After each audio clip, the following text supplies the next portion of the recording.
प्यारे गुरु साध संगत जी, प्यार से कहिएगा द निरंकार जी। साध संगत जी, मैं आशा करता हूँ आप लोग बहुत ही अच्छे होंगे। आइए जानते हैं, कर्म बड़ा है या भाग्य। लोगों का कहना है कि कर्म बड़ा है और कुछ लोगों का कहना है कि भाग्य बड़ा है। साध संगत जी, यह बात गीता में भी सिद्ध की गई है। तो आइए जानते हैं एक छोटी सी कहानी के माध्यम से।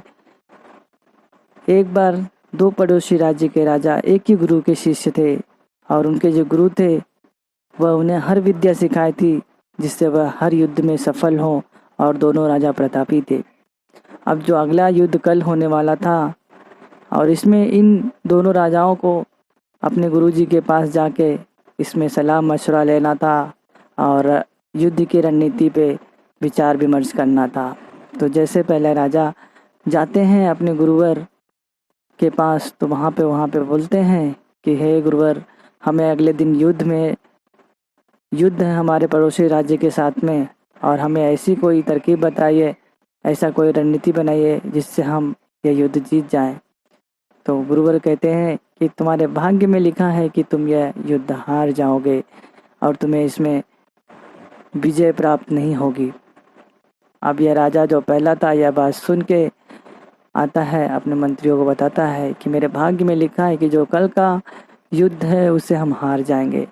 तो वह कहता है अपने मंत्रियों से कि हमें अपने अंतिम क्षण तक हमें अपने कर्मों के द्वारा ये युद्ध को लड़ाई लड़नी है। हमें कोई भी ऐसा मोमेंट, ऐसा कोई क्षण ना आए जिसमें हम ये सोच सके, हमारे दिमाग जहन में ना आए कि हम ये युद्ध हार सकते हैं।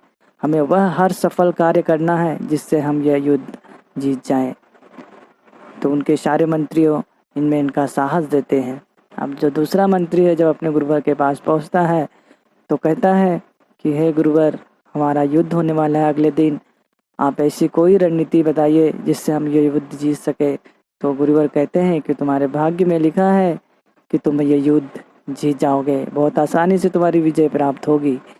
अब यह बात सुन के जो दूसरा राजा था बहुत ही खुश होता है और वह खुशी खुशी आके अपने मंत्रियों में पूरी बातों को बताता है और अगले दिन के युद्ध की रणनीति का कोई तैयारी नहीं करता है। और अगले दिन जब युद्ध में पहुंचता है तो ये इतने खुशी में रहता है कि यह युद्ध तो हम जीत जाएंगे, हमारे भाग्य में लिखा है, यह सोच के ये युद्ध में उतरता है। और वह घोड़े से जैसे सवारी करते हुए आगे बढ़ता है तो उसे इतना मग्न रहता है, इतने व्याकुल रहता है जीत की खुशी के लिए कि वह भूल जाता है कि उसने घोड़े की नाल भी नहीं पकड़ी है, जिससे वह घोड़ा आगे जाता है, लड़खड़ा के गिर जाता है और ये जो राजा थे ये भी गिर जाते हैं और यह राजा अभी असहाय हो जाते हैं, निहत्थे हो जाते हैं। और जो पहला राजा था वह पूरी युद्ध की लड़ाई लड़ने के लिए पूरी तैयारी से, पूरी रणनीति से आया है युद्ध में। तो वह वैसा कोई मोमेंट, वैसा कोई क्षण नहीं चाहता कि जिसमें उसे यह सोचना पड़े कि वह हार सकता है। तो यह उस राजा के पास जाता है और युद्ध में उसकी विजय प्राप्त होती है, क्योंकि वह राजा जो पहला दूसरा राजा था वह निहत्था था, इसकी विजय आसानी से होती है। और ये लोग तैयारी नहीं किए थे, जो दूसरे राजा के राज्य मंत्री लोग थे। तो अब उसी समय वह दोनों के गुरुवर वहीं पे पहुंचे थे। तो गुरुवर से अभी ये दोनों राजा प्रश्न करते हैं कि हे गुरुवर, आपने तो कहा था मुझे कि मैं इस लड़ाई को बहुत आसानी से जीत जाऊंगा। जो पहला राजा था वो कहा कि आपने कहा था कि आपके भाग्य में लिखा है कि आप यहाँ पे आपकी विजय प्राप्त नहीं होगी और यह आप युद्ध हार जाएंगे। तो दूसरा जो गुरुवर थे अभी इन दोनों को आंसर देते हैं कि यहाँ पे कर्म बड़ा है, भाग्य तो आपका साथ देगा जब आप कर्म करेंगे, जब आप कर्म नहीं करेंगे तो भाग्य आपका साथ नहीं देगा। आपके भाग्य में वही बात है, वही सच्चाई है। मैं अभी भी कहता हूँ कि आप ये युद्ध जीत सकते थे, आप ये युद्ध जीत जाते थे, लेकिन आपने क्या किया कि आपने खाली यह बात सुनी कि यह युद्ध मेरे भाग्य में लिखा कि मैं जीत जाऊंगा, तो आपने अपना कर्म करना छोड़ दिया।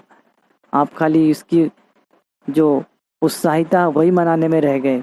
और इनको जब मैं कहा कि यह युद्ध हार जाएंगे क्योंकि आपके भाग्य में लिखा है, तो इन्होंने आके अपने मंत्रियों के साथ में पूरी रणनीति के तहत अपने कार्य करने की पूरी जितनी क्षमता थी सब इसमें झोंक दी। और इनका कहना था कि यह अंतिम क्षण तक यह युद्ध लड़ेंगे।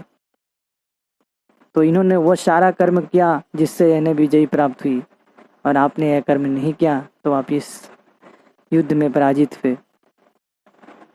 तो साथ संगत जी, गीता में कहा गया है कि कर्म करो, फल की चिंता मत करो, फल आपके कर्मों के हिसाब से आपको मिल जाएगा।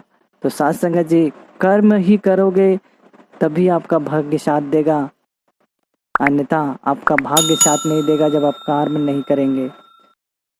तो साथ संगत जी, अगर ये आपको अच्छा लगा तो प्लीज़ एक बार प्यार से कहिएगा धन्य निरंकार जी।